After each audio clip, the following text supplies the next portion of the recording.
Les 9 examens médicaux obligatoires à faire après 60 ans. Vous pouvez avoir l'air en bonne santé, marcher tous les jours, bien manger et même entendre des gens dire que vous faites plus jeune que votre âge.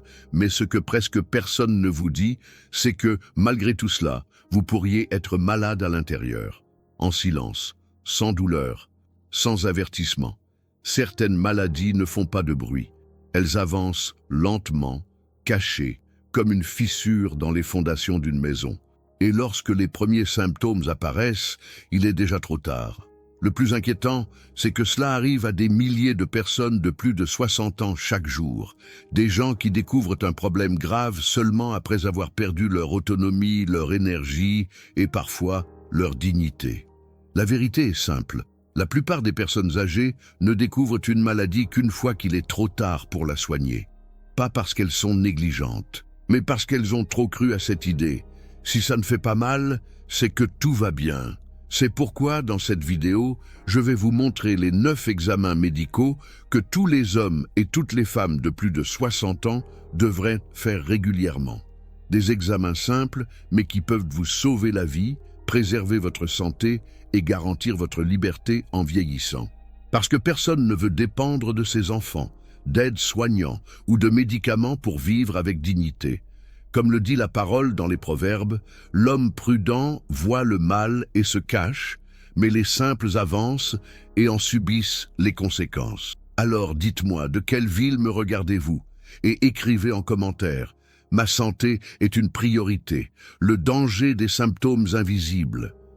Le grand piège, c'est de croire que seuls ceux qui ont mal sont malades. Beaucoup de gens ne cherchent de l'aide que lorsqu'ils ne peuvent plus sortir du lit, quand le corps envoie des signaux visibles, ou lorsque la vie est interrompue par une alerte grave. Mais le corps parle en silence. Il envoie des signaux avant de crier. Et c'est justement à cette phase silencieuse que presque toutes les maladies peuvent être maîtrisées, soignées, voire évitées. La plus grosse erreur des personnes de plus de 60 ans n'est pas d'ignorer leur santé. C'est de trop faire confiance à ce qu'elles ressentent. Vieillir change tout. Le métabolisme ralentit, les symptômes évoluent, et des maladies qui auparavant provoquaient de la douleur se cachent désormais derrière une fausse impression de normalité. L'absence de symptômes n'est pas la preuve d'une bonne santé, c'est juste un intervalle entre le début du problème et le moment où il éclate. Le but de cette vidéo n'est pas de vous faire peur, c'est de vous donner du pouvoir. Car celui qui est informé a le choix, et celui qui choisit de prendre soin de lui reste fort, lucide et indépendant beaucoup plus longtemps. Chacun des examens que je vais vous présenter ici est validé scientifiquement, recommandé par les médecins et facile à réaliser dans la plupart des villes. Mais plus encore, ce sont des outils pour vivre mieux, avec autonomie, sans dépendre de personne dans la vieillesse. La sagesse commence lorsque l'on décide d'arrêter de remettre à plus tard et de faire ce qui doit être fait, sans excuse, sans peur, juste avec conscience. Examen 1. Glycémie. À jeun. Parmi les examens les plus importants, la glycémie à jeun occupe une place spéciale, car le taux de sucre dans le sang peut augmenter lentement, silencieusement, sans provoquer aucun symptôme au début. C'est ainsi que le diabète s'installe, sans frapper à la porte. Et quand on s'en rend compte, il a déjà causé de graves dommages aux yeux, aux reins, au cœur et aux nerfs. Beaucoup de personnes âgées ne découvrent la maladie qu'après une grosse alerte. C'était le cas d'un patient que j'ai suivi il y a quelques années. Il disait toujours qu'il se sentait bien, qu'il n'avait ni soif excessive, ni appétit démesuré. Jusqu'au jour où il a ressenti une douleur dans la poitrine. C'était un infarctus. Et lorsque nous avons fait les analyses, nous avons découvert qu'il souffrait d'un diabète avancé, sans jamais avoir été diagnostiqué auparavant. La glycémie à jeun est un examen simple. Il suffit d'une petite prise de sang après quelques heures sans manger. Mais ce qu'il révèle peut changer complètement le destin d'une personne. Un taux légèrement élevé, même en dessous du seuil du diabète, augmente déjà de manière significative le risque d'infarctus et d'accident vasculaire cérébral. Ce n'est pas une exagération, c'est statistique. Le problème, c'est que beaucoup attendent les symptômes classiques, comme une soif excessive ou une perte de poids. Mais ces signes apparaissent quand le sucre est déjà très élevé. Avant cela, tout semble normal, et c'est justement là que se cache le danger. Ceux qui attendent trop longtemps pour agir livrent leur corps au hasard.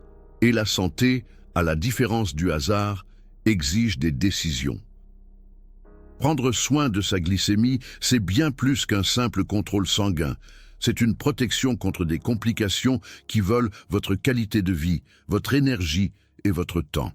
Et personne, absolument personne, n'a du temps à perdre. Examen 2. Créatinine et urée.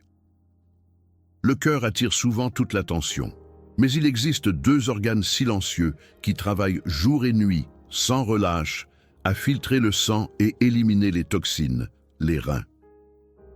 Lorsqu'ils commencent à défaillir, il n'y a ni douleur immédiate, ni signe visible d'alerte. Et c'est pourquoi beaucoup de gens ne découvrent un problème rénal qu'après avoir déjà perdu plus de la moitié de la fonction de ces organes. L'évaluation de la créatinine et de l'urée dans le sang permet de savoir si les reins remplissent bien leur fonction de base. Et surtout, elle permet de détecter des altérations avant que les dommages ne deviennent irréversibles. J'ai reçu un patient de 68 ans, hypertendu depuis plus de 20 ans, qui se disait en forme et affirmait que sa tension était bien contrôlée. Lors d'un simple bilan de routine, sa créatinine révélait déjà une perte de fonction rénale. S'il avait attendu l'apparition d'un symptôme, il aurait peut-être déjà été sur la liste pour la dialyse. Le vieillissement, l'hypertension, le diabète et même l'usage régulier de certains médicaments augmentent les risques de lésions rénales. Mais ce qui détruit le plus ces organes, c'est l'absence de suivi. La majorité des pertes de fonction rénale commencent discrètement. Un petit oubli ici, un excès là. Jusqu'au jour où la fonction est gravement atteinte et qu'il n'y a plus de retour en arrière possible. Cet examen ne demande pas de préparation complexe, mais il exige un engagement, parce que le prix de l'ignorance est bien trop élevé. Les reins ne crient pas au secours. Ils cessent simplement de fonctionner. Et quand cela arrive, tout le reste s'arrête aussi. L'énergie, la motivation, le quotidien, la liberté. Et récupérer tout cela ensuite n'est pas toujours possible. Le meilleur chemin reste celui de la prévention, car celui qui prend soin de lui aujourd'hui récolte demain, et celui qui repousse à plus tard le paie cher. Examen 3. Colonoscopie. Peu de choses font aussi peur qu'un diagnostic de cancer.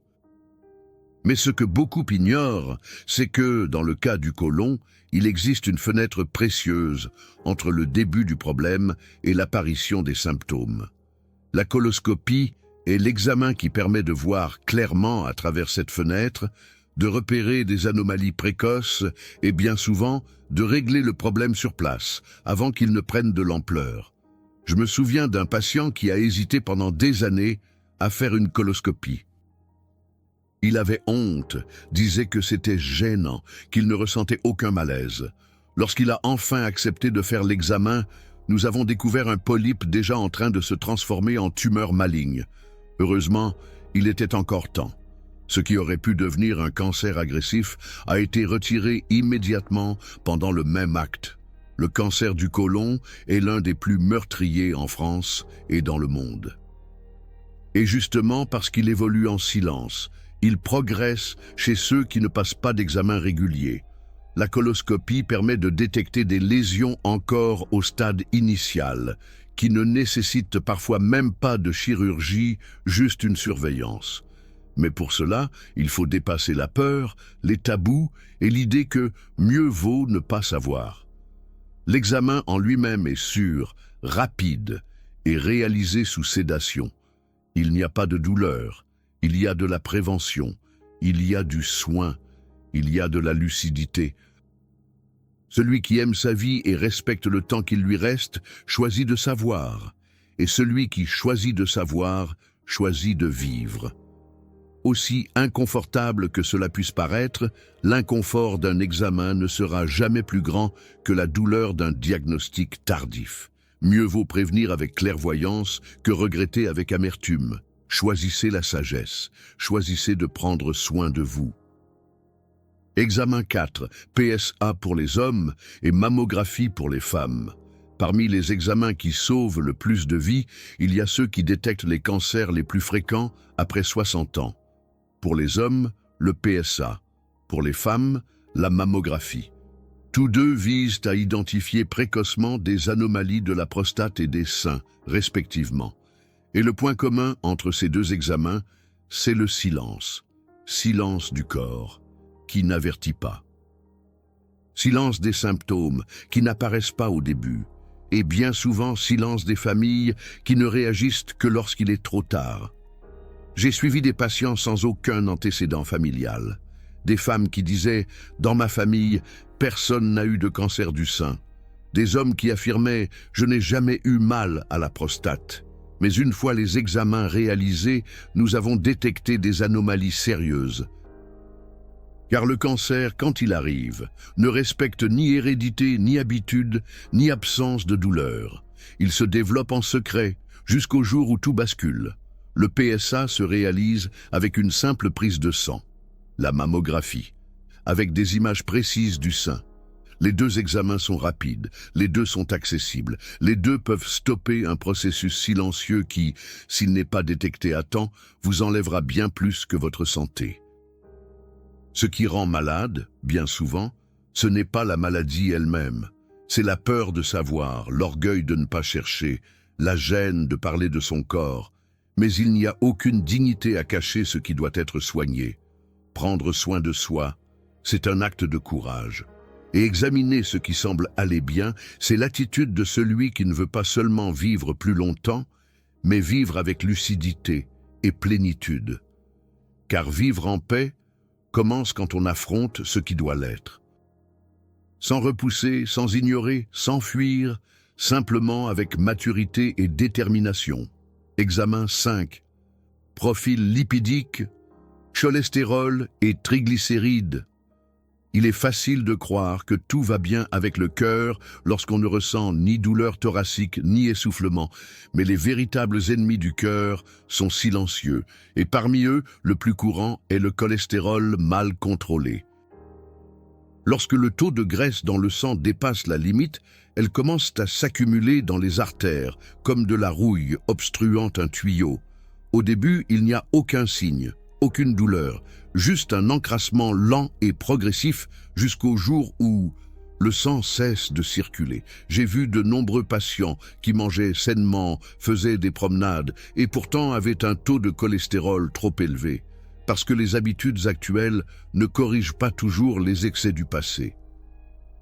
Et un corps vieillissant n'a plus la même capacité d'équilibre. Une prise de sang appelée profil lipidique révèle clairement les taux de cholestérol total, HDL, LDL et triglycérides. Elle permet d'évaluer les risques et de savoir ce qu'il faut ajuster. Certains pensent qu'il faut s'inquiéter uniquement si les chiffres sont très élevés, mais ce n'est pas si simple.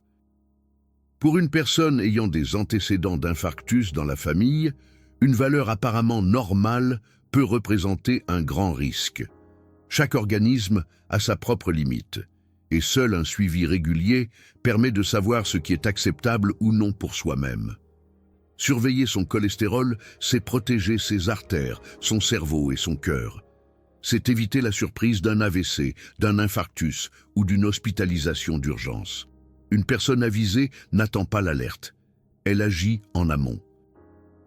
Car attendre trop longtemps, c'est jouer avec le temps. Et le temps, une fois perdu, ne revient jamais. Chaque décision d'aujourd'hui est un bouclier pour demain. Choisir de prendre soin de soi est toujours le meilleur chemin. S'il y a bien un point commun à tous ces examens, c'est qu'ils ne se contentent pas d'identifier des risques. Ils indiquent aussi des moyens d'inverser la situation avant qu'elle ne s'aggrave. Et l'un des moyens les plus puissants réside dans ce que vous mettez chaque jour dans votre assiette. L'alimentation peut être un remède ou un poison. Elle peut guérir, renforcer ou accélérer le déclin. C'est pourquoi nous avons créé le guide de recettes pour ne pas tomber malade. C'est un document complet, avec des recettes pratiques, des ingrédients naturels et des conseils simples pour ceux qui veulent vivre plus longtemps avec énergie, santé et autonomie. Chaque page a été pensée pour vous aider à prendre soin de votre corps de l'intérieur, en réduisant les inflammations, en prévenant les maladies et en améliorant votre qualité de vie. Le lien se trouve juste en dessous, dans la description, et aussi dans le premier commentaire épinglé. Allez-y, découvrez-le et faites de votre alimentation une véritable alliée de votre longévité. La décision est entre vos mains. Examen 6, TSH, ETT4 libre, thyroïde. Avec l'âge, certains organes changent de comportement sans prévenir. La thyroïde en fait partie. Petite, discrète, silencieuse, mais essentielle au bon fonctionnement de tout le corps. Elle régule le métabolisme, le rythme cardiaque, le poids, la mémoire, la température et même l'humeur. Lorsqu'elle est déséquilibrée, tout le reste l'est aussi. Lors d'une consultation récente, une patiente est venue avec des plaintes vagues, fatigue constante, difficulté à perdre du poids, saute d'humeur. Elle avait déjà vu d'autres spécialistes, fait des examens classiques, mais personne n'avait pensé à la thyroïde. Nous avons demandé un TSH et un T4 libre. Le diagnostic a été clair, hypothyroïdie. Avec le traitement adapté, son énergie est revenue, son poids s'est stabilisé et sa vie a repris son cours.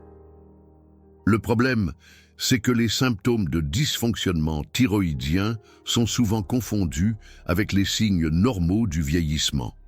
Beaucoup acceptent la fatigue, la lenteur, la tristesse et les pertes de mémoire comme des choses inévitables, alors qu'il s'agit souvent d'un déséquilibre hormonal. Ignorer cet examen, c'est laisser sa santé décliner petit à petit, sans réaction. Le TSH et le T4 libre sont des examens simples, mais très révélateurs. Lorsqu'ils sont perturbés, ils expliquent des symptômes qui auparavant semblaient incompréhensibles. Prendre soin de sa thyroïde, c'est restaurer l'équilibre du corps et de l'esprit. C'est conserver l'énergie nécessaire pour vivre de façon autonome et lucide. Car la vieillesse n'a pas besoin d'être synonyme de limitation. Elle peut être un temps de plénitude. Il suffit d'être attentif aux signaux du corps, même quand il ne parle pas fort. Il suffit d'avoir la sagesse d'écouter ce que le sang dit en silence. Examen 7, vitamine B12. Quand l'esprit commence à flancher, beaucoup pensent tout de suite au vieillissement. Oubli, confusion, fatigue extrême, faiblesse dans les jambes. Tout cela est souvent accepté comme une conséquence normale de l'âge, mais ce n'est pas toujours le cas. Dans bien des situations, derrière ces signes se cache une carence en une vitamine essentielle, la B12. Avec les années, le corps perd sa capacité à absorber efficacement la vitamine B12. Même avec une alimentation équilibrée, l'intestin n'assimile plus aussi bien qu'avant. Et la carence s'installe lentement, subtilement, presque imperceptiblement. Un jour, on trébuche plus que d'habitude. Le lendemain, on ne se souvient plus où on a mis ses clés, jusqu'à ce que les signes deviennent une habitude et que la lucidité s'efface sans qu'on ne s'en rende compte. J'ai suivi des personnes âgées venues avec un diagnostic de démence précoce, alors qu'elles souffraient simplement d'un taux très bas de B12. Après une supplémentation adaptée, elles ont retrouvé leur clarté mentale, leur énergie et leur stabilité en marchant. Une simple vitamine a suffi à changer leur trajectoire. L'examen est rapide et son importance est immense. La B12 participe à la formation du sang, au maintien des nerfs et au bon fonctionnement du cerveau. Lorsqu'elle manque, le corps et l'esprit en paient le prix. Ce n'est pas une exagération, c'est une réalité clinique. La détection précoce fait toute la différence. Car prévenir une carence, c'est protéger ce qu'on a de plus précieux, la capacité de penser, de se souvenir et de vivre avec dignité. Examen 8, hémogramme complet. Peu d'examens révèlent autant d'informations avec si peu que l'hémogramme complet. En une simple prise de sang, il montre si l'organisme lutte contre une infection, s'il existe des signes d'inflammation chronique, une anémie ou même quelque chose de plus grave se développant silencieusement dans les cellules. C'est une carte invisible, capable d'indiquer des chemins que le corps ne traduit pas encore en symptômes. Un jour, un patient est venu sans aucune plainte sérieuse. Il parlait juste d'une fatigue inhabituelle qu'il attribuait à l'âge. Par précaution, nous avons demandé un hémogramme. L'examen a révélé des anomalies significatives dans les cellules de défense. Une enquête plus approfondie a permis de diagnostiquer une leucémie à un stade précoce. Il était encore temps d'agir. Et c'est ce simple test qui a permis une détection précoce. L'hémogramme est aussi essentiel pour détecter les carences en fer, les problèmes immunitaires ou les troubles de la coagulation. Il ne donne pas toujours des réponses définitives, mais il allume des signaux d'alerte à ne pas ignorer.